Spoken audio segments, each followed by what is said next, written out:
Hello friends, स्वागत है आपका आपके अपने चैनल एचएससी स्टडी गाइड में।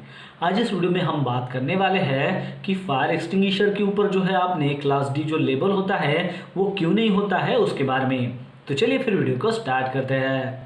दोस्तों, फायर एक्सटिंग्विशर तो आपने देखा ही होगा, लेकिन उसके ऊपर जो है कुछ लेबलिंग होता है।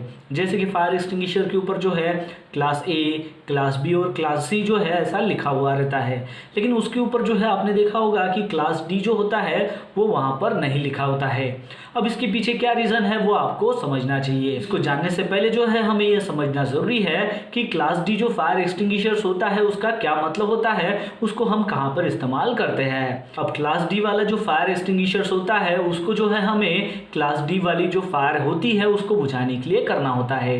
अब क्लास डी वाली फायर यानी कि कंबस्टेबल मेटल फायर, इसमें क्या आता है, जैसे कि मैग्नीशियम हो, पोटेशियम हो, सोडियम हो, इसको अगर आग लगती है तभी जो है हमें क्लास डी फायर एक्सटिंग्विशर का जो है उसके ऊपर इस्तेमाल करना होता है। अब ये जो आग होती है, कंबस्टेबल मेटल को लगने वाली जो आग होती है वो हर कहीं जो है हमें दिखाई नहीं देती है। ये जो आग है यह हमें उसी जगह पर जो है दिखाई देती है जहां पर जो है इसका इस्तेमाल होता है। तो इसका जो इस्तेमाल है वो ऐसी इंडस्ट्री में किया जाता है जहां पर जो है इसका इस्तेमाल वहां पर जो है ज़रूरत होती है। या फिर जैसे कि आपने देखा होगा मेटल वाली जो इंडस्ट्री होती है वहां पर भी जो है इस आग को जो है लगने के जो है वहां पर चांसेस होते हैं। या फिर जैसे कि लेबोरेटरी हो वहां पर भी जो है इसकी आग जो है लग सकती है। तो ऐसी जगह पर ही जो है क्लास डी फायर एक्सटिंग्विशर जो है वहां पर होना चाहिए।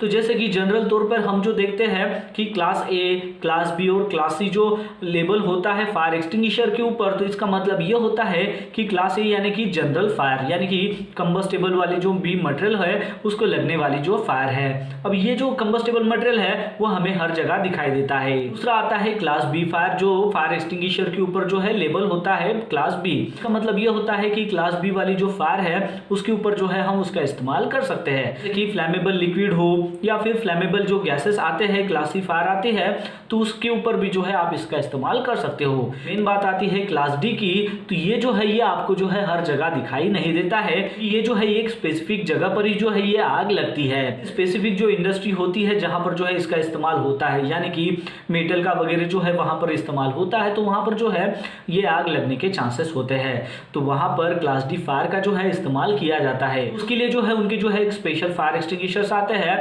वो वहां पर होते हैं, और जो भी वहां पर इंप्लॉय काम करते हैं उन सभी को जो है इसके बारे में जो है सही तरीके से जो है ट्रेन भी किया जाता है कि इस फायर एक्सटिंग्विशर का जो है आपने कैसे इस्तेमाल करना चाहिए। अब इसका जो है लेबलिंग जो है फायर एक्सटिंग्विशर जनरल जो हमारे पास जो फायर एक्सटिंग्विशर्स होता है उसके ऊपर क्यों नहीं होता है, क्योंकि इसके पीछे जो कारण है वो आपको समझना चाहिए। अब ऐसा करने से क्या होगा, अगर लेबलिंग भी अगर वहां पर रहेगी तो जो भी पर्सन्स जो है जिनको जो है इसके बारे में नहीं पता है तो वो जो है यहाँ पर कंफ्यूज हो जाएंगे। उनको नहीं पता रहेगा कि फायर एक्सटिंग्विशर का जो है कौन सी फायर के ऊपर जो है सही से इस्तेमाल करना है। इसलिए ऐसी जो भी इंडस्ट्री है या फिर जो लेबोरेटरीज होती है वहां पर जो है कंबस्टेबल मेटल जो है इस्तेमाल किया जाता है, तो वहां पर जो है क्लास डी फायर एक्सटिंग्विशर जो है वो आपको देखने को मिलता है।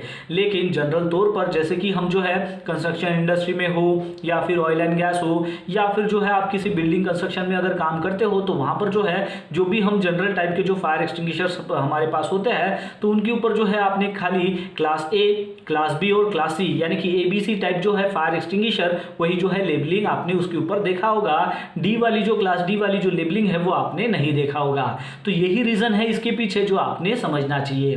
तो अगर आपको इसके बारे में और भी डिटेल जानकारी चाहिए तो इसके ऊपर जो है डिटेल में मैंने एक आर्टिकल लिखा हुआ है, तो उसका जो लिंक है आपको नीचे डिस्क्रिप्शन में मिल जाएगा। आप उसको भी जो है चेकआउट कर सकते हो और आपके मन में अगर कोई भी अगर डाउट हो तो उसको क्लियर कर सकते हो। तो बस आज के लिए इतना ही, मिलता है नेक्स्ट वीडियो में एक नए टॉपिक के साथ में। तब तक के लिए टेक केयर, बाय बाय।